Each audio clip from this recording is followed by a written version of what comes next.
Hey everybody, so this is a little bit of an update video concerning Open D&D and the OGL updates that have been insane and chaotic these past couple of weeks. We've been getting different information every single day, but this is sort of just to kind of preface where we are within this, and we sort of want to voice our support and kind of update you guys on what we're doing with the future of this game, which mostly involves Wild Beyond the Witchlight because it is a pre-written. And we have some other games that are coming up in the future that also sort of are adjacent to WotC and their products and stuff. And we just want to kind of give you guys the idea of where we kind of sit with this. We are obviously in huge support of Open D&D and the OGL. And I think the way that we kind of want to look at this as a community is that we're still in negotiations with Wizards of the Coast as a community. We've gotten some pretty good updates so far, but we're still not 100% there yet. But we have a few updates that we need to give you guys for the future of this campaign and what we want to do with that.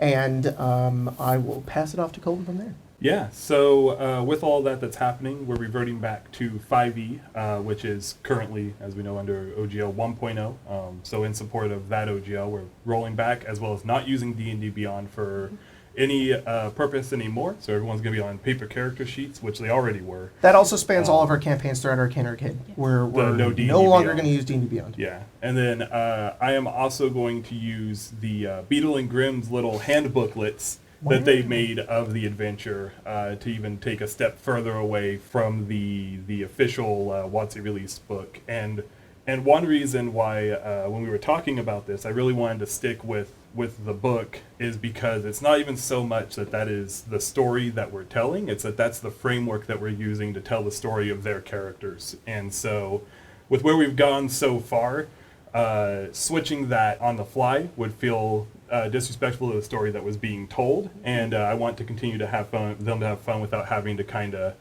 do little movements and stuff to that effect, when rather it's the story of their characters in the first place. To show support to the community, once a week we're going to shout out a third-party creation, like a character sheet or an adventure that someone has written, and just try to give as much back to the community as we can in this time. Exactly, especially if it benefits from the original Open Gaming license. So if you have anything, you can throw it in our Discord, and we'll take a look at it. Hell yeah. Let us know.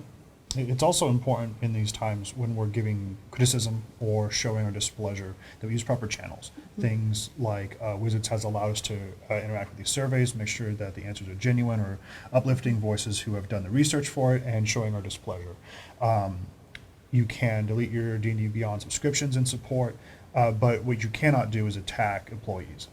These people have given us pretty much everything they have to this game that we all collectively love, and it's not our place or anyone's place to attack them. We're combating lawyers and execs of large companies, not the people writing the games we love.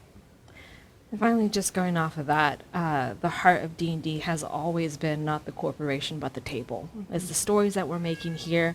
I think it's important that to not lose sight of that as we kind of move forward with the OGL conversations and negotiations, that you're continually in conversation with your own tables about what sort of games you want to run, what sort of stories you want to tell, and what systems you support with that.